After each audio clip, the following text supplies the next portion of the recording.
Welcome to another Minute with Alan. This is about rewards cards. We recently went to Foxwoods Casino here in Connecticut to see a wonderful humorist, comic, Gaffigan, Jim Gaffigan.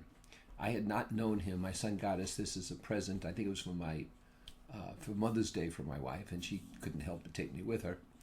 And it was wonderful. But we've been going to casinos for years and years and years in Vegas, in Portugal, in the Caribbean, you name it, China. We enjoy gambling and we do it responsibly. We treat it like entertainment. You spend so much for tickets for a play, you spend so much to gamble. If you don't have any money left, you stop. And they have rewards cards, all of them. I have a pile of them in a special box I keep on my vanity. And there are rewards cards for MGM and for the Bellagio and for this one and that one and for some places I can't even remember. But the idea is you bring your card back every time.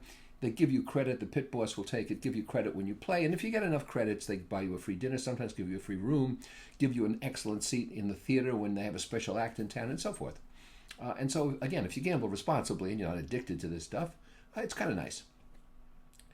So, one day long ago, and when I say long ago, I mean 20 years ago, somebody suggested that I have special credit cards in my community.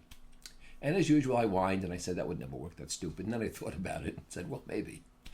So I introduced the Allen card, and the Allen card was something like, if you give me $50,000, I give you 70,000 in credits or something. And you spend the 70,000 in credits on a variety of my programs and presentations and workshops and all this kind of stuff. And then people said, well, that's kind of 50,000 is kind of stiff. And so I introduced the Buddy card, the Buddy Beagle card. And the Buddy Beagle card, I think for 35,000, you got 55,000. Then somebody said, a little lower price, higher volume. And so I introduced the very, very successful Bentley card. And the Bentley card is 20,000, you get 30,000 in credits. And that took off.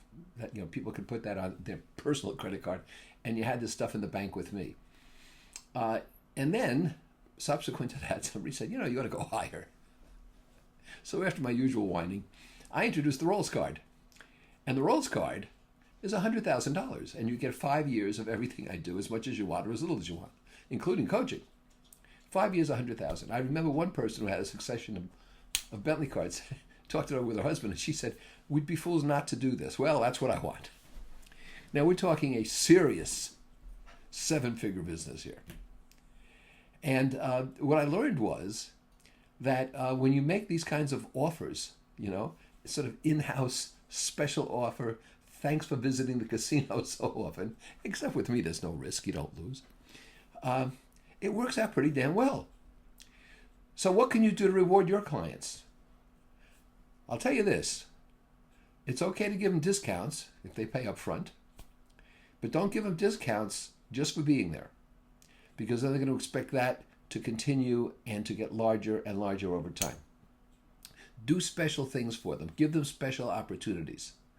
At one point, I took everyone who purchased a Rolls card, and I've had 12 people purchase these at $100,000 each, and 9 of them were able to come. I took them all to Nantucket for 2 days. We met for a half a day.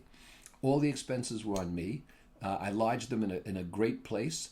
All the meals were on me, and then we rented Jeeps. And we went out on the dunes where I promptly got them all lost. It was a nice trip. So, you can learn something anywhere, folks. And I learned this from the casinos, except in this case, the odds were with me.